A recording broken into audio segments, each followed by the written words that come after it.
Hey, kids.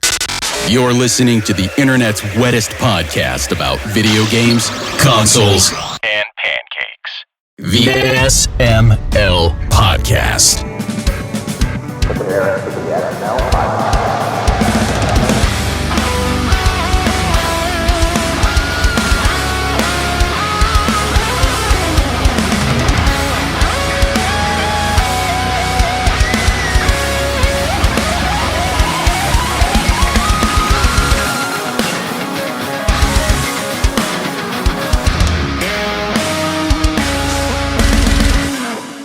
My name is Pernell, and I'm here to say I got a TV show for you to check out today.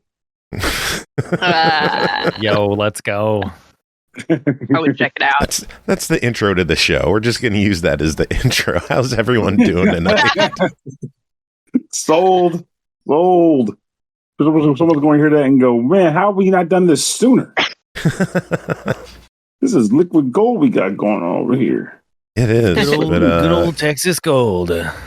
We've got the full party cast crew here. Chris is here, Pernell's here, Brooke's here, and Andy is here. I know it's been a rough week for everyone. Yeah. It's been a kit and caboodle of one. Today's only Tuesday, too. Yeah, don't even get me started. Don't even get me started. Pernell, we'll get as started as you want to get started. How about you? The floor is yours. How you holding up, first of all? I mean, I'm holding, basically. That's about the gist of it. I mean, I don't want to stop moving. I have to keep doing what I got to do. And I've got a good support network over here. I got my brother and my nephew.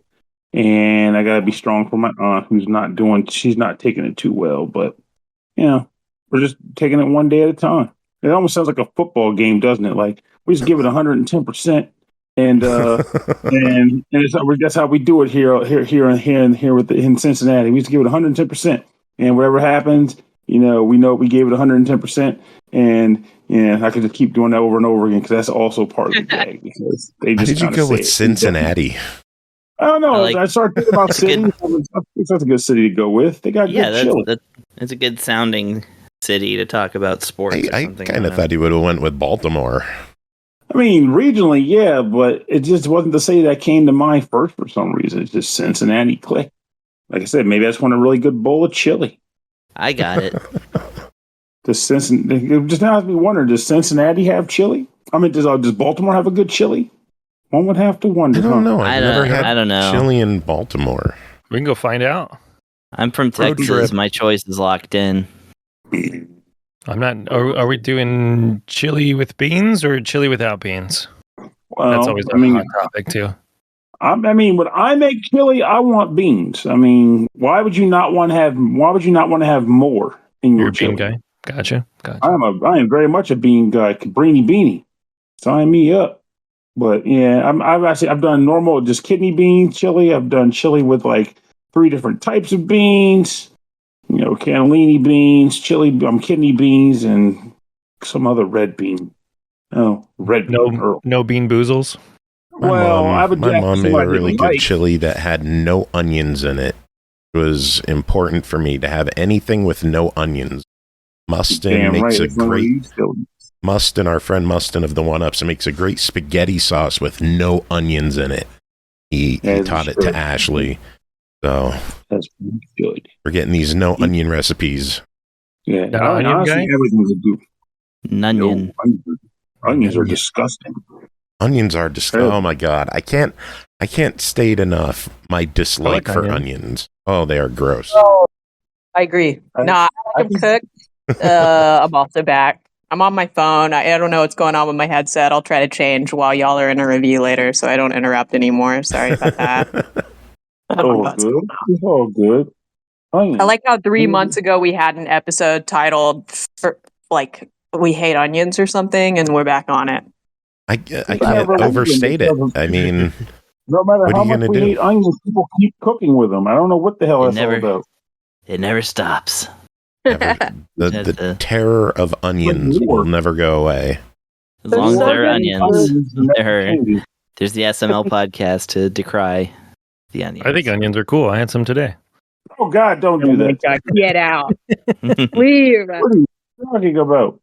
No, I love cooked onions. Raw onions can eat it, though. I mean, don't put raw onion on my burger. I'm going to send back the burger. The raw onion has touched it. Like, I'll be able to taste it. I know, but I love right? the French onion soup. If you cook onions down like a crap load and they get really sweet, oh my goodness. I can do onion powder. Same. Onion powder is good. It's got a good cooked onion flavor to it. Yeah. It's like the texture of biting into an onion. If I have a burger and I crunch into an onion, I gag. Yeah. It's just like that's wrong to me. I don't And then McDonald's, the flavor of their onions, they're like mega onions of hatred and despair. I don't think those are real onions. They made them. Onion 2.0. The O stands for onion. 2.0 onion. Nice.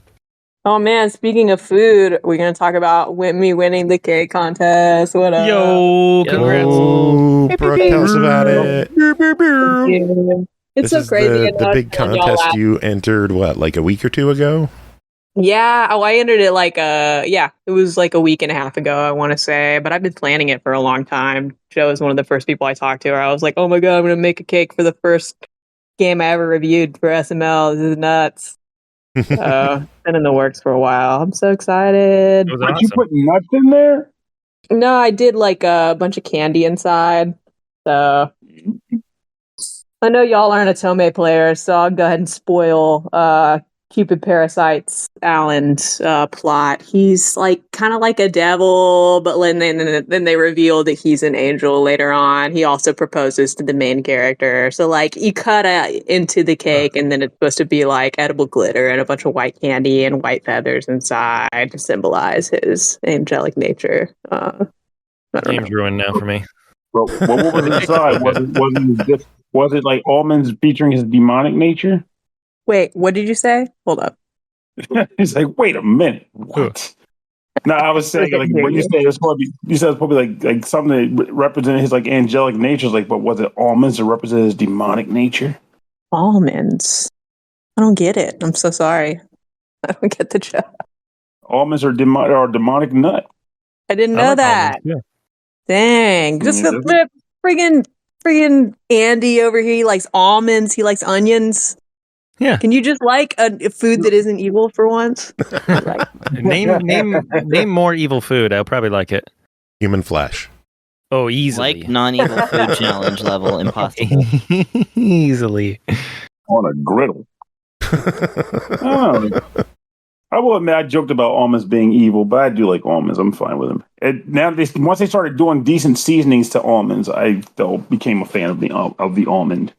I like the almonds they make taste like wasabi peas or whatever. I like the barbecue almonds. Those are good. I like the roasty, salty kind. Really, I'm those pretty simple like that, but not the raw ones. Cashews. And Cashews I don't really want them in desserts either. They're too sharp. You guys ever had cashews on pizza? No. Never had cashews on a pizza. I've had peanuts on a pizza, but not cashews. There's a place around here that has cashews on pizza, and it's kind of nice. You know, cashews is like a very creamy nut, so yeah, it tastes pretty good. That's cool. We have we've got like a fusion Indian pizza place here in town. It's called Extreme Pizza, and they do some crazy pizzas. Hold on, I'm gonna pull up their menu. Whoa, you have Extreme? I wonder if it's the chain Extreme Pizza. Do they have the hoisin pork? Do they have the hoisin pork one? Yeah, that's actually what I didn't know that was a chain. Oh what my God, I'm jealous of you. We used to have one down the street and they closed up because Wilmington Tonys are fucking boring. It sucks. That place is so good. Every pizza we've had from them is so good, even though it sounds like it would be stupid. We have one with like almonds and not almonds, walnuts and like blue cheese on it. It's really freaking good. So weird. They have the pie that took the freaking Hawaiian and put mandarin oranges on it. Guys, if y'all are tuning in and you don't know us, we're on other sides of the country, and we just figured out both the pizza places we like as a chain and not like one weird pizza joint that does like Swiss cheese pizza. This place is crazy. I was just talking about Extreme Pizza 2 hours ago because I was eating pizza with friends, and I was like, man, I miss Extreme Pizza. That was the best game in town, and we were too boring to keep it. And I had to look it up. It's hoisin pork, carrot slices, peanuts. Those are the primary things on it, but it's so damn good. God, this is making me so happy. So cool. It's called Extreme Pizza. Like, I know Extreme Pizza. That's crazy. It's amazing. I'm just excited I had Pizza Hut today. I was happy about that. That made my day. Pizza Hut's cool. They were the first ones to have friggin' stuffed crust, I think, right? Am I making that up? I think they were, at least on the national level. Pizza Hut also back in the 90s. And their wing street, those Cajun wings they had are freaking delicious. Love their pan pizzas, the thick pan pizza. Like when you would get the personal pan pizzas when you read books in elementary school. Yeah, book it. Oh, that was great. Book it. That was the shit. They need book it for adults. Is in Boise. As a child, I was in the newspaper for book. Everybody was like, "Well, Pernell, he's so smart. He's reading a novel." I was like, "I want pizza. I don't give a crap." You know what? I just for the fact that I think it's a fun novelty, and it was just super, super cheap. I bought the game, the software, 100 classic books on the DS. It's just where you read a whole bunch of public domain books. That's the one that's unrated. It does not feature an ESRB rating. Right, yeah, because it's, it's published by HarperCollins or something. It's not published by a video game maker.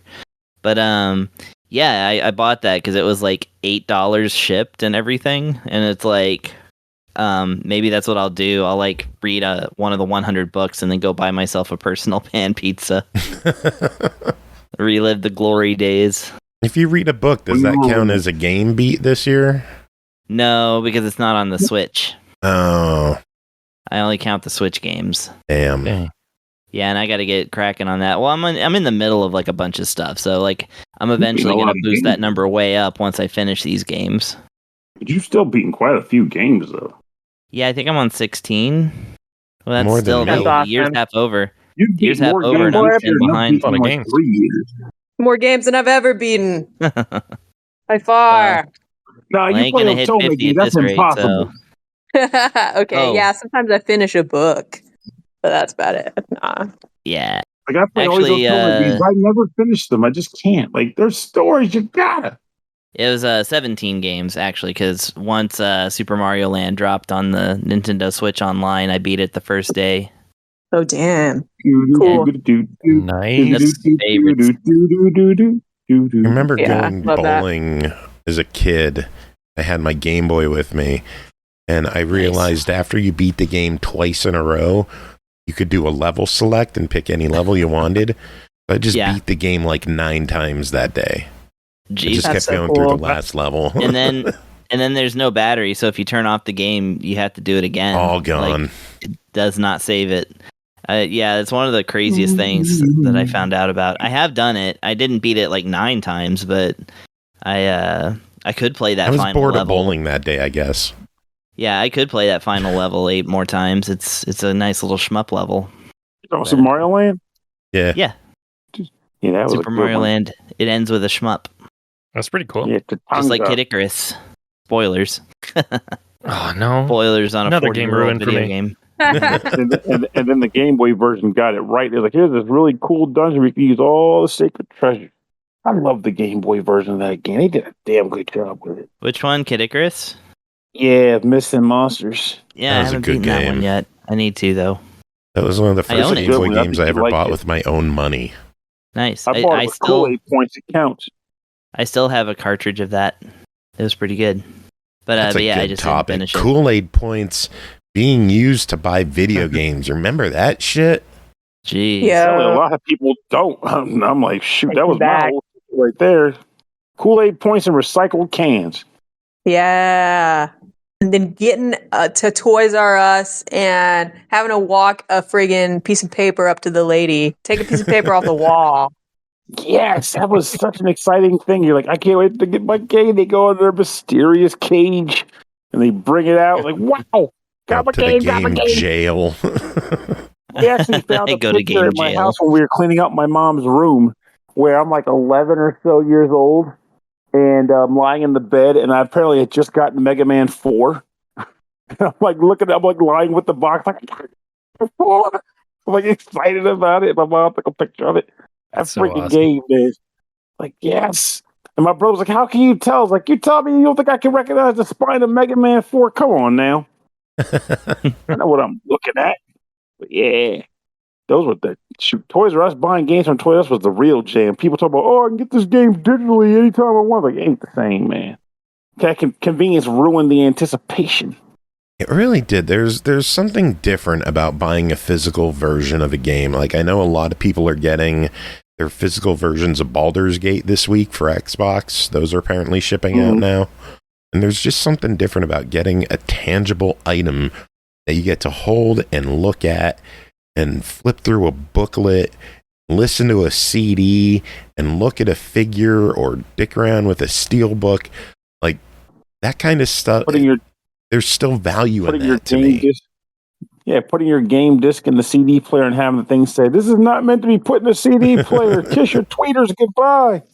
Which back then, garbled digital noise. Which I guess as an adult, I still have no idea what a tweeter is. But, bird. What are you going to do? An X now, by the way. Tweeter is a bird? Yeah. It's like, kick your tweeter goodbye. It's an X now? Yeah, it's an X now. Nice. Kiss your X goodbye. That also works. But, oh boy. But, it's been a week of nostalgia and old pictures and thinking about old video games and the ones I bought and ones I didn't buy, which also will bring up probably one of the games that gets brought up on this episode, in fact. So it'd be nice to talk about. Is there anything that you didn't get that you've always wanted to get? I mean, as a child? Yeah. Or even just growing up. I'll be honest with you. Looking back, every kid has that bunch of stuff that's just like, I want that, because kids want every damn thing. But I will say, of the stuff that I really wanted, I don't think there's a thing I didn't get. Like, in the grand scheme of things, my mom busted her ass. Like, my dad and mom were like a weird pair where that they weren't like really an item or nothing, but they worked together to take care of us. So like my dad handled like all the hefty bills, stuff like make sure we had food in the house and the mortgage was paid. My mom handled, like getting like things that we wanted, I guess, and taking us out to get clothing. But the getting stuff that we wanted was like probably the best aspect of her. Like I remember being a kid, and when Super Mario Brothers 3 was all the rage, and everybody wanted it, and then everybody in our neighborhood definitely wanted it. But I lived in the hood. Nobody had any damn money there. And my mom hit us with a bamboozle where we went to the grocery store, and she came home and was like, hey, I got all these groceries in the car. Help me bring them in the house. We're all running game and bringing all the groceries in the house and whatnot. And she's like, crap, you forgot one of the bags. Go back there and get it. It should be in the back seat. And I'm reaching around to grab. I was like, this is a really stupidly small bag. And I picked it. I was like, oh my God. Ran up the street from the car to the house. Ran upstairs. Boy, I was locked in. Kids were coming over. I was like, oh, they got Mario 3 over here. Pernell got Mario 3. Oh my God. That was the dream right there. Like, it was just out of nowhere. There was no, you'll get it on Christmas. We had our Christmases and birthdays, don't get me wrong, but this one wasn't about, oh, you'll get it on Christmas and now you're waiting for Christmas. It was flat out, you weren't expecting to get a damn thing. No one told you were getting it, but boom. She apparently realized that we would want Mario 3, and she grabbed that crap. And that's the kind of childhood I had in regards to just like stuff in a world where money was tight. We still somehow managed to get everything we felt like we wanted, and it was a good thing. Now, we never got to go to Disney World. But then again, the hell with Disney World. I got to go to freaking Universal Studios as an adult, and I totally understand why my parents didn't take us there. Expensive ass park. Just shaking people down. Whew. Like I totally get that. Like, you don't I take me have nowhere. So little interest in theme parks these days. As a kid, I thought they were the coolest thing in the world. As an adult, I'm like, they're fucking expensive. They're crowded. They're screaming children everywhere. The food sucks. There's lines. Sodas are just ungodly expensive. Like, I guess like $70. I outgrew theme parks. Like, don't get me wrong, if I could go to a theme park for a reasonable price and lines were moderated, it'd be great. Like, to give you an example, when we went to Universal Studios, my friend got me on one of those express passes. And I was like, I'm not paying extra money for an express pass. So they bought it for me and said, you'll see why the express pass is important. And sure enough, when you have an express pass, the lines are a fraction of the time. You get in, you get out. We got to ride multiple things in the course of a day. And At the end, they were like, so what'd you think of it? Did you have a great time? I'm like, I thought it was cool, but I think this whole needing to buy an express pass thing is BS. It basically creates a class system in the amusement park. And I'm not digging that. Like, I would never do this again. I'm glad I got to experience it, but no, I'm not doing this again. Like walking by all the poors and going, don't you wish you had $500 for a ticket? And I get to ride a roller coaster. Like, it's stupid. It's freaking stupid. But yeah, if I had that ability to have that kind of experience at an amusement park in this day and age without having to blow a freaking mint on it, I think they'd still hold up. They'd still be great. But unfortunately, we have so many people that want to experience it in the course of a day and not enough rides to spread the wealth. So, womp a womp. You're close enough that you might know of it. Have you ever been to Knoebels Grove? I've never even heard of Knoebels Grove. Where is that at? It's like 20 minutes from my house. It's free to enter. They have free attractions. There's like no parking fee. All you do is pay for rides for tickets if you want and like buy food and games. There's no admission to get in. Fun. It's really cool. It's the wrestler Mick Foley loves the place and he shows up like once a year. I like the sound of that. Yeah, it's a really cool park. You should look into it. I like the sound of free too. Makes you wonder how they make their money though. If it's free, I guess they sell food and like clothes and stuff. Yeah, they charge for everything else. Obviously, it's just the actual. There's no admission to get into the park. Just get to go and walk around. Like some people bring their pets to walk around. They have picnic tables, so you could have barbecues, gazebos, so you could have family functions. It's a really cool place. When you think about it, that's probably the better way to go about it anyway, at least from the consumer's perspective, maybe not from the park's perspective, but just go in there and just decide, okay, that ride's worth my money, and my time, and you feel like everything you did, you got your money's worth. Now, I guess if I knew how much each ride costs, maybe eventually it might be a tap-off point where like, okay, Great Adventure is like $45, $50, though. It might be different now. Back in the day, Great Adventure was $35 a ticket, but if 4 rides cost $50, and I'm like, now I wonder when's the trade-off. I have no clue what their prices are. I want to say a roller coaster might be like $3 or $4 to ride, or they sell hand stamps and wristbands that you get all day rides, except for like 2 or 3 rides that you still have to pay for. Yeah. Oh wow! See, that place sounds awesome. They have a pool. Go swimming if you're okay swimming in public pee. Yeah. You beat me talking about say pissing there in the pool now. Somebody's kid or somebody's parent is pissing. Sign me up. Just straight up pissing. Hey, what's going on? Nothing much, just urinating. Fine, it's all sterile. Barry's like, I'm the one urinating. All sterile. Anyway, it's not all from me. A little bit might have leaked out. A little might have leaked out. I'm contributing. Jeez, let me contribute. Couple of dribbles. It's nothing big. Couple of dribs.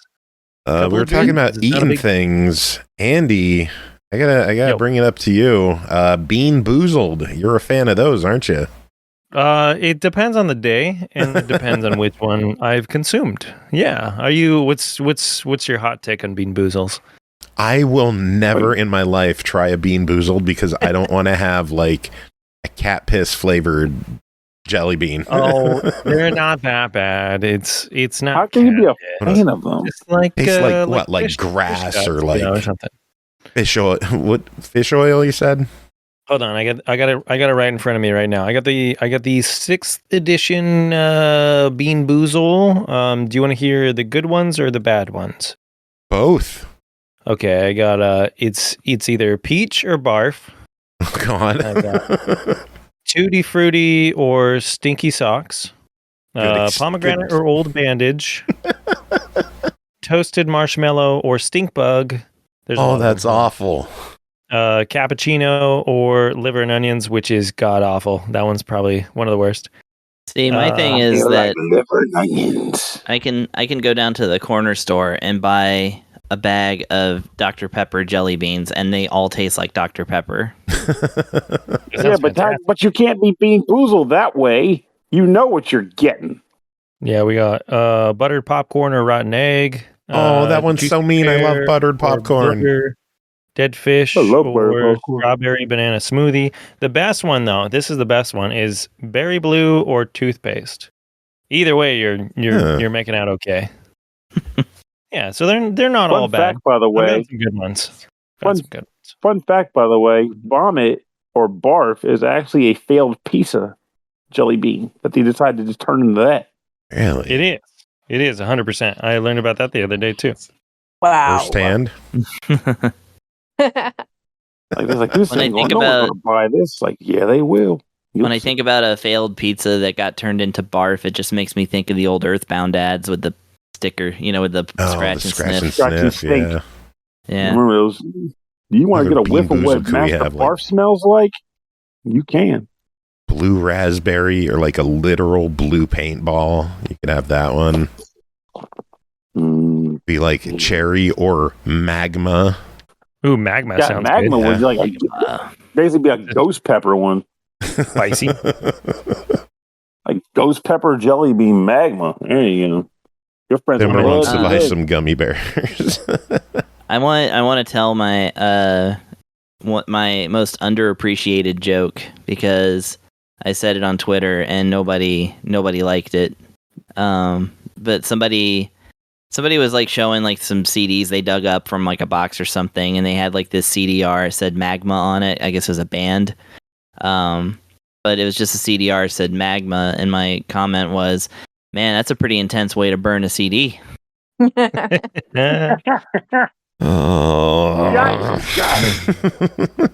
Nice. Magma.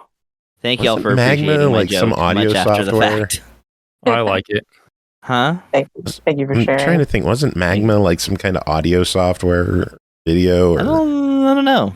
That sounds like something that was probably around before I knew how to do audio. Is an intense way to burn them. Oh, gee. Chris, your wit knows I liked no bounds. I loved it. It's a good joke. It is. Made me smile.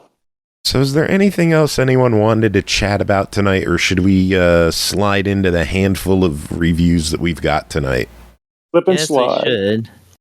I can't believe I didn't request Foot Clinic Smelly Edition. I'm taking a look at it in the eShop. It looks terrible. God, freaking eShop. What was the name of that again? Foot Clinic Smelly Edition. I guess I'm looking that up after the show. It's from Cubic. You'll probably get it. I don't really want to review it, though. Well, you're bad news for you, buddy. Too late now. Right? Yeah. You named it, you shame it. The danger. I like it. Well, it's like a thing where you remove different things from feet in order to progress. And one of those things is Legos. Oh. Ow. Nice. Yeah. Okay, that's very real. There was a funny, hardcore wrestling tournament this past weekend that me and some friends watched. It was all this gnarly shit, barbed wire boards, flaming tables, light tubes, gigantic bundles of light tubes all at once, getting dropped into shattered glass, through glass panes. The worst for me was the dude who went barefoot into Legos. Oof. Barefoot slammed into Legos and then fell back onto his back onto Lego. Oh, that sounds awful. Wasn't there some forks or something too? Am I thinking something? Yeah, there's else? always forks. There's always forks. But Legos. Yeah. Tell you what, if you can get me Rocket Knight Adventures Resparked, I'll do the smelly feet Foot Clinic thing. Oh, you're gonna have to fight Andy for that one. Well, then give Andy the Foot Clinic Smelly Edition one. Andy's like, I never brought up this Foot Clinic game. Don't lump me into your sick games. Yeah, I don't want the Foot Clinic game, but I'll play it, I guess, you know. If you guys are forced to do it, you know, I guess I'll do it. I'll do the Foot Clinic, I guess. I'll do the foot thing. I'm not going to request that. It's okay. Don't worry. Don't keep tempting me and then not delivering.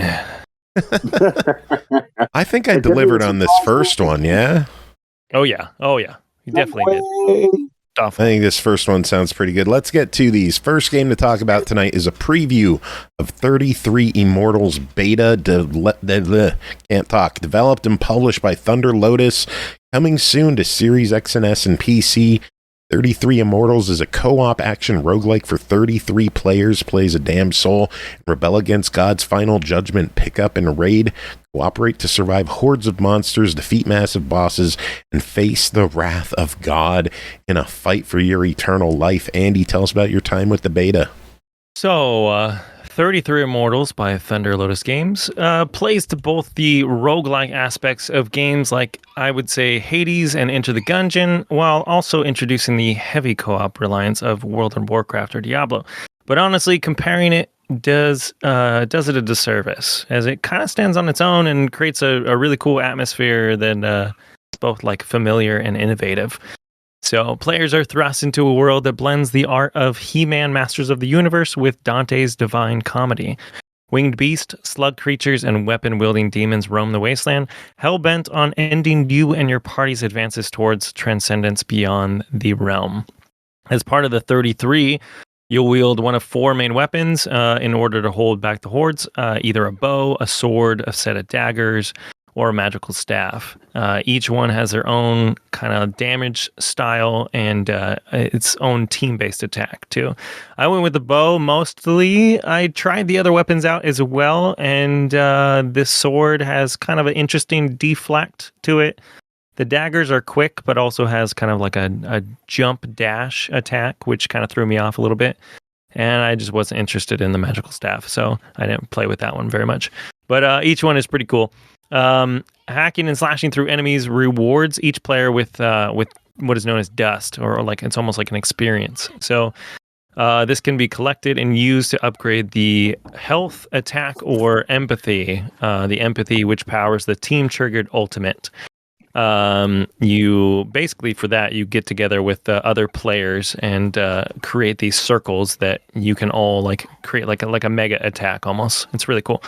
Other items such as artifacts, which are found inside breakable objects or treasure chests, as well as perks that are equipped before entering a run, can also upgrade stat points, critical hit chances, and give your character an overall boost to themselves or those around you.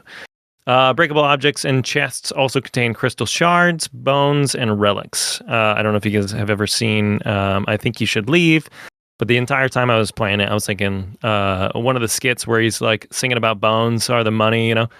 If you guys know it, it's awesome. But if you don't know it, then I'm just talking out of my butt right now. Sorry. So all good. He's just like, bones are the money, so are the worms. And so I was just like singing that the whole time. Anyway, bones, which are used as in-level currency, you buy back health, keys, or warp stones, and relics, which can be collected to increase player stats or create some type of magical effect based on the character movement. Goal ultimately is to work together to close down a number of these chambers, which appear across the map. They kind of appear randomly too in areas too. So you need to close. I think when I was playing it, it was like 8. Once you do that, you head back to this magical circle. It's like an ascension circle. You fight hordes of enemies, and then you fight a huge endgame boss too. So lots of fighting on top of fighting on top of fighting. The caveat to the chambers is that while you all need to work together, generally, it's kind of like alone you suffer and together you succeed. Only 6 players are allowed inside at a time. The gameplay kind of turns from like a co-op to a little more competitive as whoever gets there first can kind of reap the rewards. Each chamber contains more enemies and enough experience or dust to level up. Also a chest or two. There's another chest which you can also get if you kind of prepped pre-entrance to the chamber. So bought a key or found a key in like a chest or something. Warp stones in this kind of situation, which can be bought with bones, became like really, really awesome, really reliable, because you can use them to warp to any other player on the map. So every time I saw a new chamber open up, I bought a warp stone if I didn't have one and tried to warp to the closest player to that chamber, which was very cool. Very cool. You can kind of go chamber to chamber that way. Should you fall in battle, one of the other players around you can revive you. You also appear on the map as like a little symbol that needs to be revived too. That was kind of cool. Back in the main hub, where you start off everything, you are greeted by a few familiar faces as well. Dante, the poet, who allows you to equip and upgrade perks with crystal shards. Charon or Charon, I don't know how you say that name. I've never known how you say that name. Who offers new clothing and weapon cosmetics. Beatrice, who guides you through trials and techniques, so kind of gives you like the rundown on different weapons and like the advanced gameplay behind it. And a scholar too, who has a compendium that tracks every little detail from monsters, their attacks. It even had like the different attacks the main boss has as well, which was really cool. And what happens if you don't, like end that attack phase before it does do the attack. I thought that was pretty neat. But there's a lot going on in 33 Immortals. It's a really cool game. It's actually a pretty quick pick up and play. There was only a couple buttons to play to. Simple controls, simple objectives. You run around, you fight enemies, you level up, and then you fight an end game boss. Really cool co-op play as well. Whether you have friends or not, I jumped in by myself a lot of times. Joe, you were in there watching me a little bit as well. Yeah. And unfortunately, the closed beta is over, but I did give them my feedback as to a couple of things, which included you could only bring, from what I saw, like 3 of your friends in, and I thought it might be cool if they incorporate, kind of like your own private rooms where you could have all your friends join in. You could all go on an adventure together. The attacks with the weapons felt a little bit slow, and the dodges felt a little like not really clunky, but maybe I would describe it as slow as well. The recharge rate was kind of lackluster. So I played mostly the first zone, because the one time I played the second zone, there was nobody in there, which kind of sucked. So I ended up fighting monsters. I mean, monsters are like pretty hard, so you gotta have at least 2 or 3 people to take just like a regular enemy down, unless you're doing like the attack and run back kind of thing, constantly. But overall, I thought it was really fun. I'm glad you got me the closed beta. That was super badass of you, man. I really appreciate that. I'm curious, the big battles, do they kind of play like MMO situations where you have like tanks and healers, or is it just a free-for-all frenzy to just kill that guy?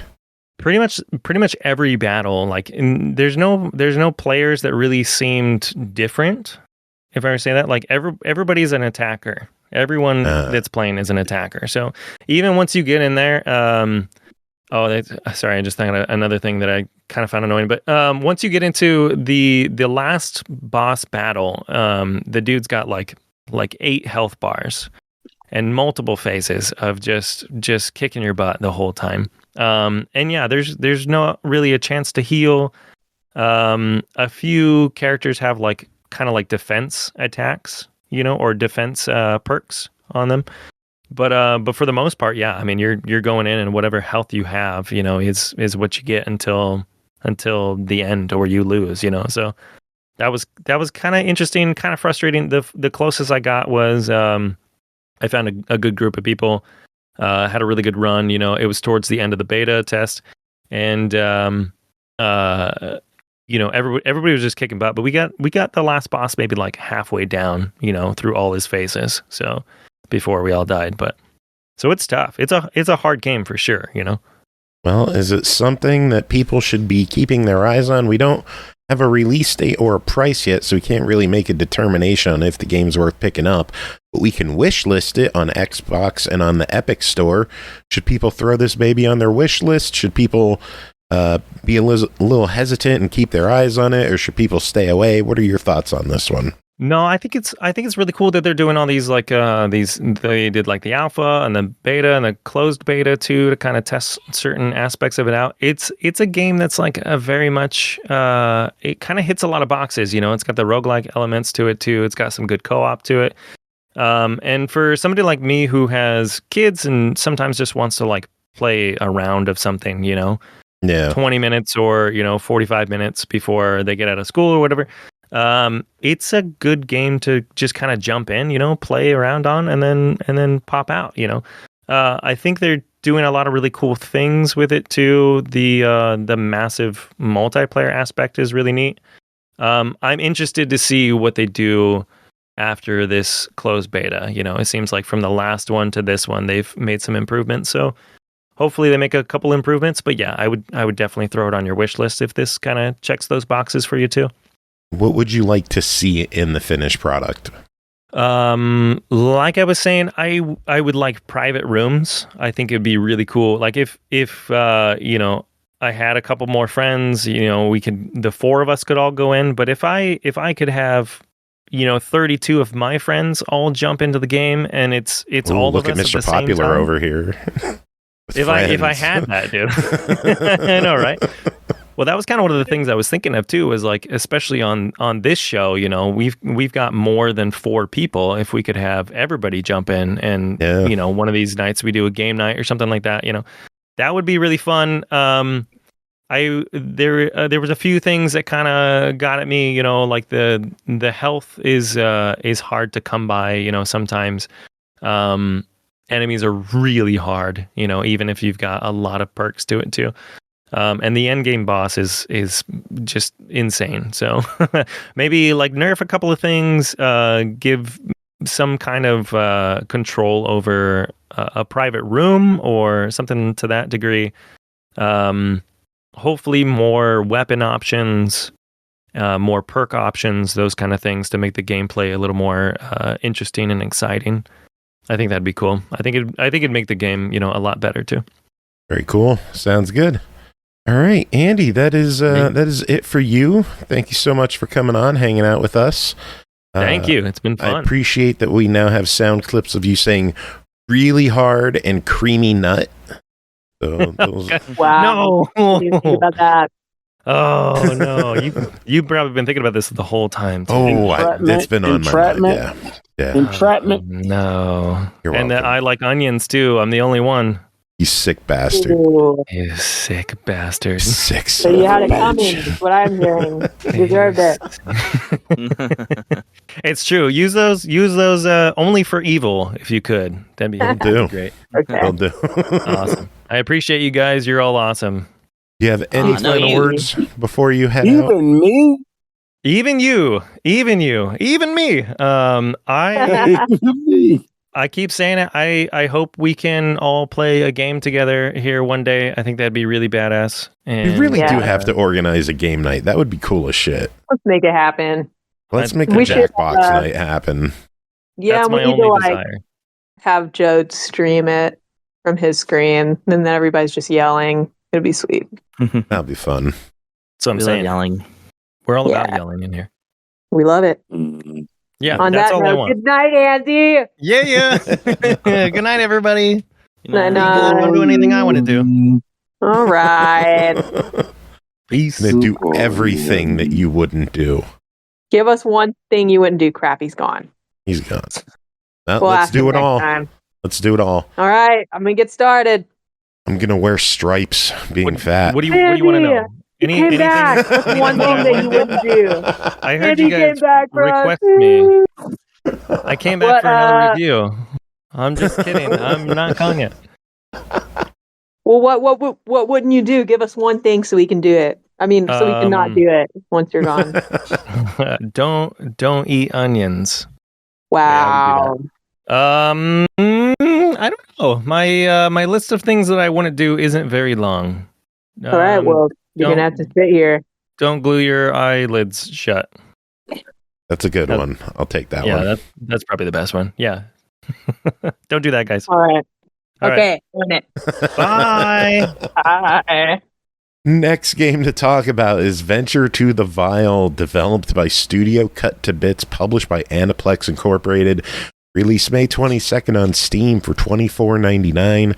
Dive into the strange town of Rainy Brook, taken over by the Vile in this 2.5D Metroidvania. Fight your way through treacherous terrains and defeat formidable bosses to absorb their powers.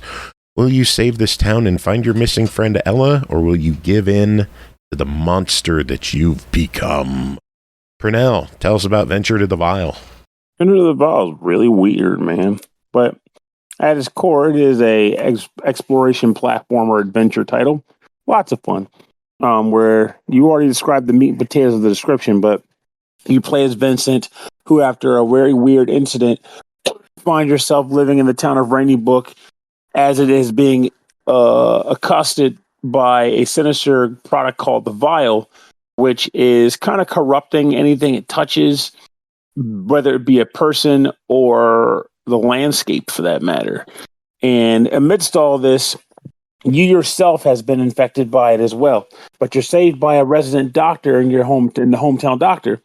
And the rescue places you in a state where you're kind of infused with basically the Vile that is corrupting everything else. It's also got you, but you're able to control who you've become despite that, which has lended to you a number of abilities, which lends itself to this type of game, pitting you against the world as you try to figure things out and save the day.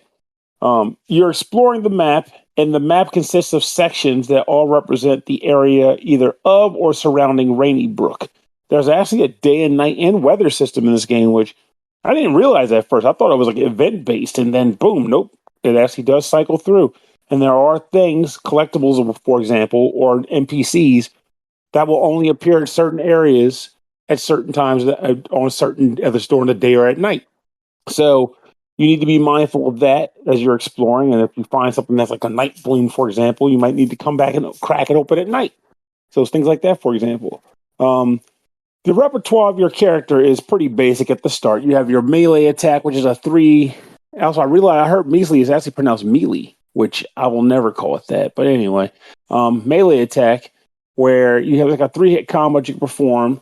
You have your basic jump, and you have a parry option. And parrying in this game is extremely important because when you do a parry and you hit the guy as a result of that, it does significantly more damage than if you just hit them with your regular attack.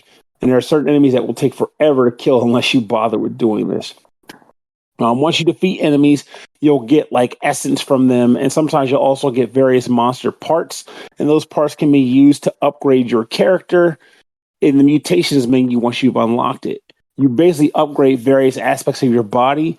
So the more abilities you earn by defeating bosses, the more areas of your body you'll be able to upgrade with spending these resources.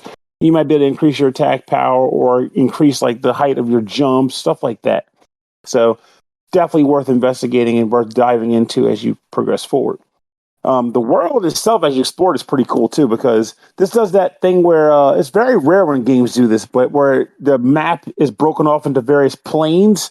So instead of just walking from left to right, you're walking left to right, eventually finding an area where you can go into the foreground or into the background, and then now you're doing more left to right, going further to the background, and so on and so forth. And what this offers is it adds a lot of potential complexity to some of the mazes in the game, and it also just kind of expands the area you're exploring as a whole. One screen is actually 3 screens, for example, or 5 screens in the right area. So you're just getting more bang for your buck, and I feel like I said, solving mazes is a little bit more interesting in this game. Doubly so since the actual in-game map is kind of crappy. So you're not going to be mapping, going from here to there, get you there. It's more like you're in this region. How many collectibles have you found? Because that's all I'm using it for the most part. But it's honestly a pretty good time. Graphically, it's nothing to write home about, but I'm also playing on the Steam Deck, so maybe it'll look better on a gussied up PC. But it looks well enough that I'm not really complaining about it either. It gets the job done. I like the game's atmosphere and the art style they're putting out for it. The idea behind these animal masks on the individuals in the game throws me for a loop, though. I keep expecting to see one human that doesn't wear a mask. And then you don't. Maybe. I don't know. Maybe. So it's an interesting, weird vibe that you will get used to, but it threw me off when I first started playing it, too. As with any Metroid-type game, or Metroidvania-type game, yeah, I said it. What are you going to do? Big whoop. You can upgrade your health capacity by using a special item at Dr. Crow's lab, Dr. Crow being the doctor who rescues you at the beginning of the game. And there's also tonics that kind of work sort of like Estus Flask in a Dark Souls game, where you can drink one and get some of your health back. You can get more of those by visiting a place in town, too. However, you can't refill them unless you stop at a tent while you're out and about on the road. And the tents work in a way similar to like a bonfire in a Souls game, where stopping at the bonfire will heal you of all your health and flasks, but it will also respawn all the enemies on the map. So be ready for that action. Could make for a good way to grind for some essence, though. If you come near an enemy that's really good for producing the goods, you can just keep respawning them over and over again. So that's kind of nice. But I find this game to be pretty nice. I didn't hear of it. I didn't know about it before. It was a big surprise for me. But getting into it, everything about it has been pretty solid to me. Some of the controls can take a little getting used to in regards to the 3-hit combos you can do, because, I don't know, it's hard to describe how it is, but how some enemies will get pushed off just enough from the 3-hit combo that it's hard to realign yourself to start whacking them again.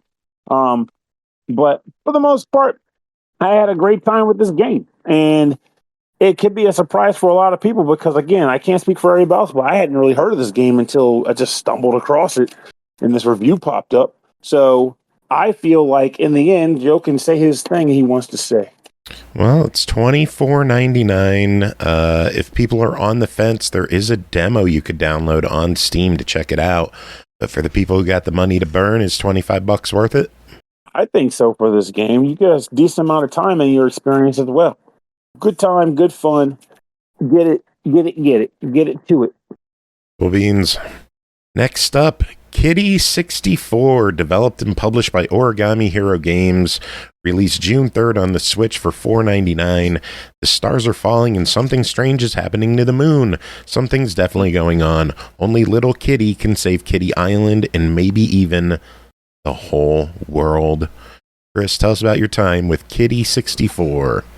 Okay, so Kittey 64, like, it was so hard to Google this one to like get any information because there's like, I guess, a game called Kittey Kart 64 that like YouTubers play.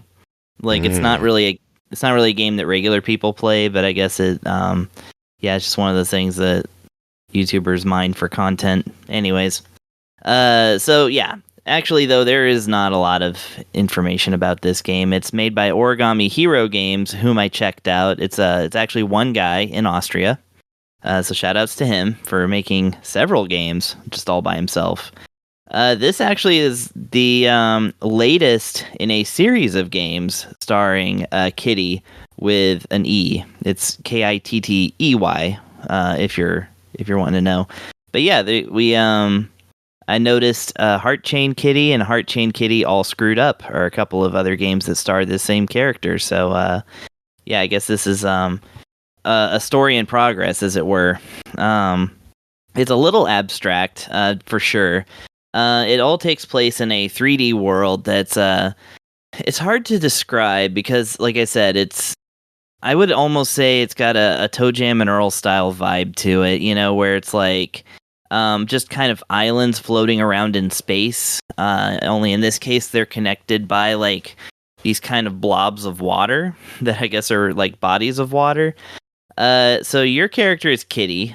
He lives in a techno apartment for cats, which he complains about, and it's kind of a joke that I think goes over my head.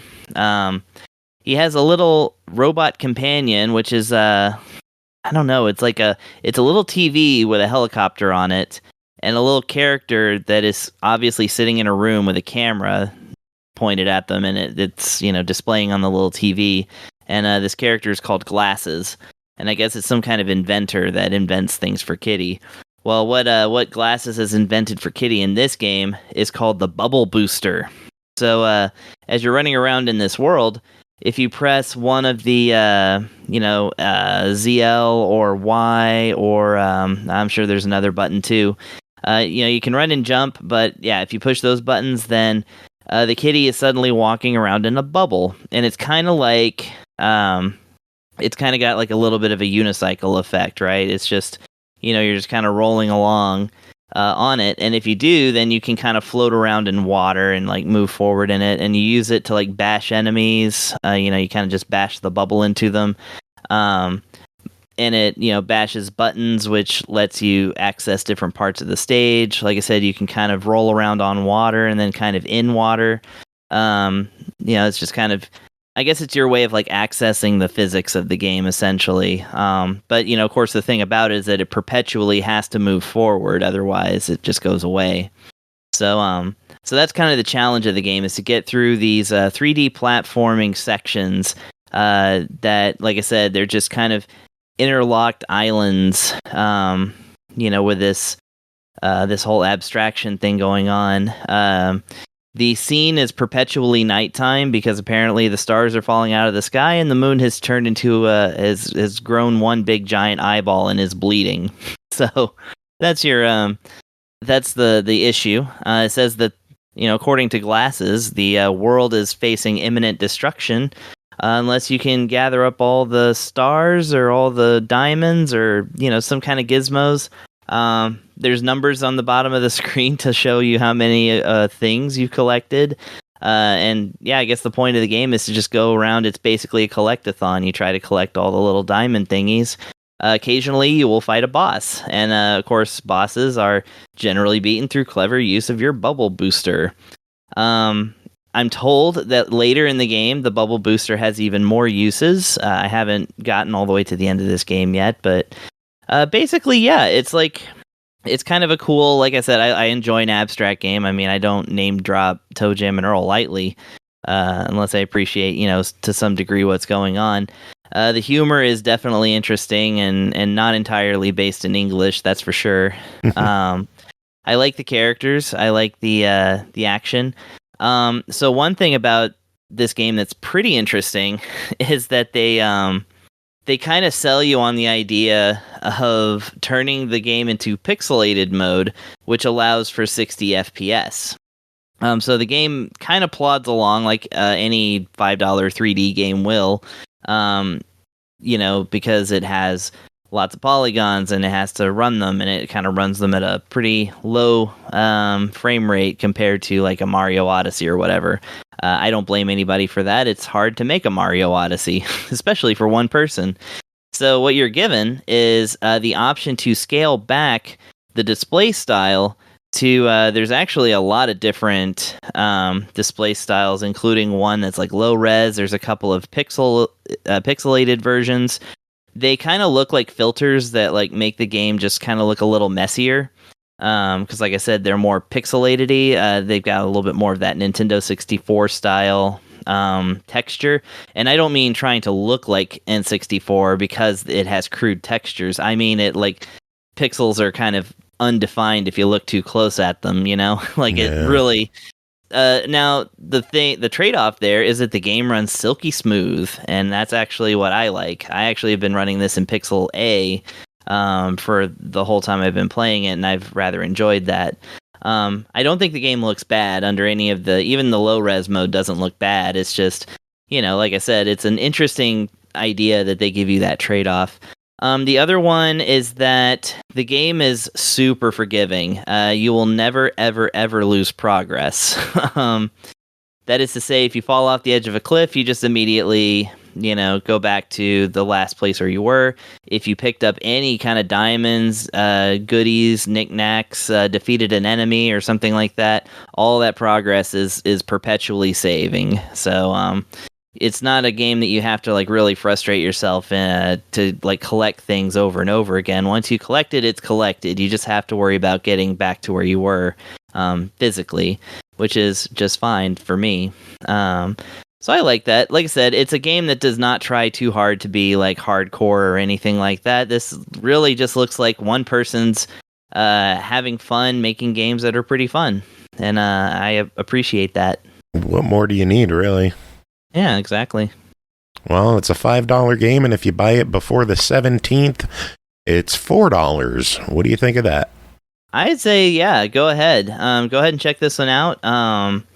You know, like, I don't really have a comment on the price. I mean, you know, again, $5 for a 3D game almost sounds like a bad thing. So it's kind of like, you know, giving it a fuck it, why not feels counterproductive, because it's like, well, you don't want to say fuck it, why not to, you know, any 3D game that's like $5, because yeah, that's cheap, but you know what you're gonna get. No, I think this game was actually made with like some care and consideration, and at the very least, it's very aware of like being more on the budget side. So yeah, if you're just looking for some quick fun, maybe just like I said, some weirdo adventure, you know, to go on, maybe some YouTube streamer content, who knows. Yeah, I'd consider picking this one up, maybe even check out those other Kittey games.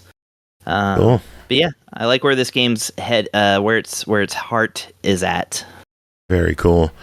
Another heart that I have to thank is Victor's Pure Heart, who just donated 100 biddies. Thank you so much, Pat, for coming by. Always love having you here. Thank you for the biddies. God bless you, sir. Anyway, we got one final game to talk about tonight. That is called City Connection, developed and published by JALECO. Arcade Archives version released by Hamster on the Switch for $7.99. The NES version is available on Nintendo Switch Online service. Hop into your beloved Clarice car and chase patrol cars on highways around the world. City Connection is an action game that was released from JALECO 1985. Girl Clarice drives Clarice car and runs around the world in search of the ideal of man.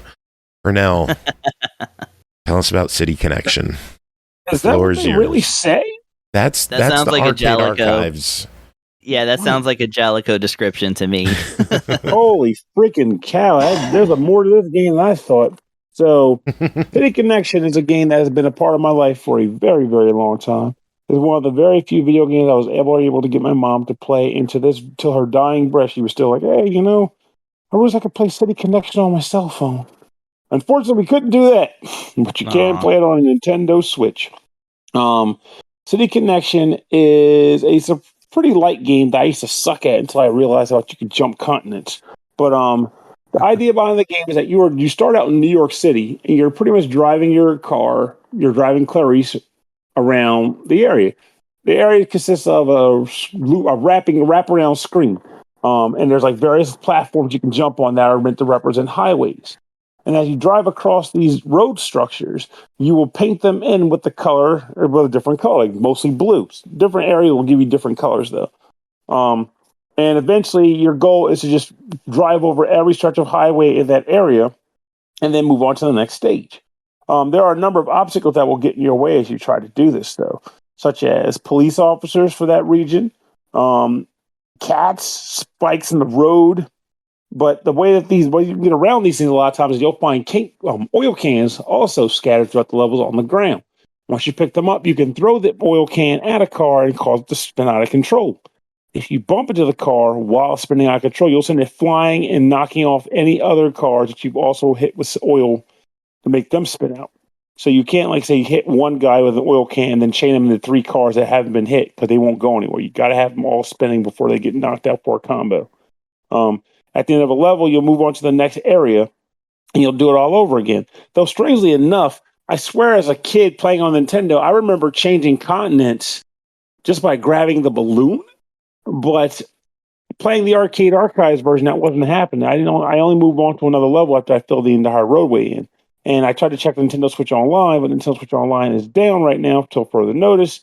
So I'm going off my gut. Oh, really? Yeah, I was like, you gotta be kidding me. What a joke. But there are multiple areas you can go to visit, and they all have like different police car designs and and their road structures look a little different. Think of like Miss Pac-Man mazes, how different areas the maze was shaped differently, but you were technically still playing Miss Pac-Man. Same vibe here. And for me, honestly, this is nostalgia talking, which is partly why I was hoping to do this on the show tonight. I honestly do like the game. I think it's still fun to play too, knowing that I'm treating it like a classic arcade game. It's very simplistic and easy to get into, but it's also challenging in the sense that it can get very easy to get overwhelmed, especially once cats start popping up in inconvenient locations on the map because they're unaffected by oil cans. So if you see a cat, you literally have to either jump over it or double back because that bad boy ain't moving. So I honestly find it to be a fun game. I will still play it. I bought it on Hamster and Hamster Archives. I will play it on Nintendo Switch Online. And I'll be doing a lot of playing that game in honor of the memory of my mom. That's one of the things I know she liked. I will continue to play City Connection. I would say and beat her high score, but I was always better than mom at City Connection. So, sucker! I was better. That's very sweet. But I will continue to play this fun, and in my opinion, also fairly underappreciated game. And I feel like you guys should play it too at some point. Just give it a try. Oh, I've played City Connection. Yeah. Oh, that game, you know what's up.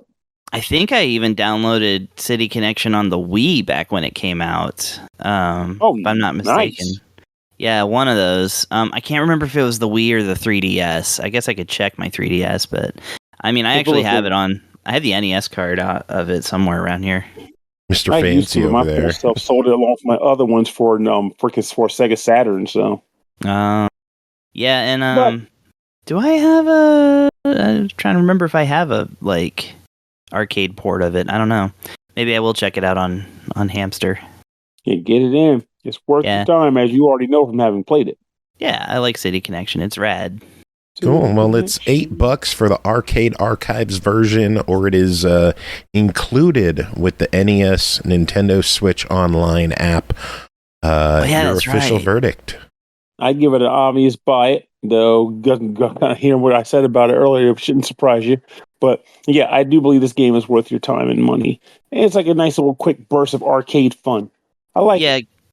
Definitely give it a chance because it doesn't look like anything when you're actually looking at it. You're just like, what am I looking at? But you actually start playing and you're like, okay, yeah, no, this is great.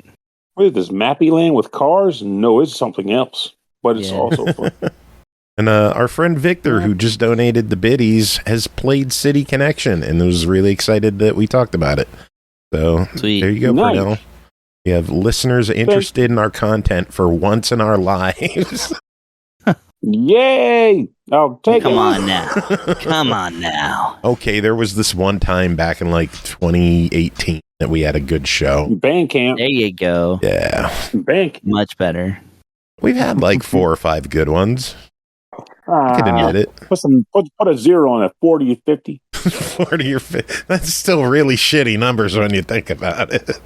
Wow. Yeah, but I feel like we have 400, so let's go with 500. Fine, boom, bang.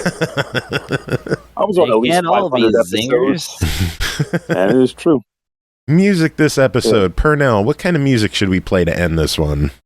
I kind of want to, I don't know. There was that one OC remix track, if you end up finding it. It was done. It was Blaster Master Area 3 by Prozax. It's by Prozax. But look it up. And if you can't find it, I'm playing something else. You know the name of it? Nope. I got suddenly hit with it. I was like, crap, I can't think of the name of it. I could probably give it to you before, in 5 minutes. But if you got to play it immediately, then nope. But, no, I don't need to play it immediately. I'm just I can probably give it to you in 5 minutes. It could be a surprise. It'll be something I can find for you 5 minutes. Is it Rocket or Through the Eyes of Tragedy? Rocket. There it is. All right, there we go. There's our music for the episode. Love that track. Very good. We are done. Thank you to you two for being here. Pernell, thanks for coming on, doing your thing. I know it's been a rough weekend for you. All of us love you and support you, and we are here if you need us when we are not making dick jokes, obviously. Big thanks to the one person. As the one other person that made it to the end of the show, I concur. Big thanks to Brooke and Andy for coming on, doing their thing as well. One more thanks to Victor again for dropping another 100 biddies. Thank you so much, Pat. Love having you here. Thank you again for your support. We are done. We are finished. Pernell, give us some final words to end the episode. If you're a smoker, stop fucking smoking. That's what the gist of it. Stop smoking. I don't know why anyone should have to tell you that, but you really should just stop smoking. Your body will thank you for it. And your loved ones might too. So, ta-da. Ta-da. But it gives me this, like, smoky, low voice. You should really stop smoking. But I like it. I think it makes me sound sexy. Actually, that was pretty good. That was a low voice. Yeah. I mean, if I smoked and my voice sounded like that, I'd be kind of like, Hey kids, this is the one perk. Podcast. It's like the one good perk is like, well, I'm going to die sooner, but you know what? Hear this voice, baby. Then my voice, word coming out of my mouth. So it balances out, I guess. But then I'm gifted with a low, deep voice anywhere. I can just do it. I can turn it off and on like a faucet. Yeah, you were born with it. With you, and it's not. Maybe it's Maybelline. Maybe it's Pernell. That's right. I don't know if that makes sense. Suck it, Maybelline. No, it makes sense. That's why I said suck it, Maybelline. Pernellbelline. Pernellbelline.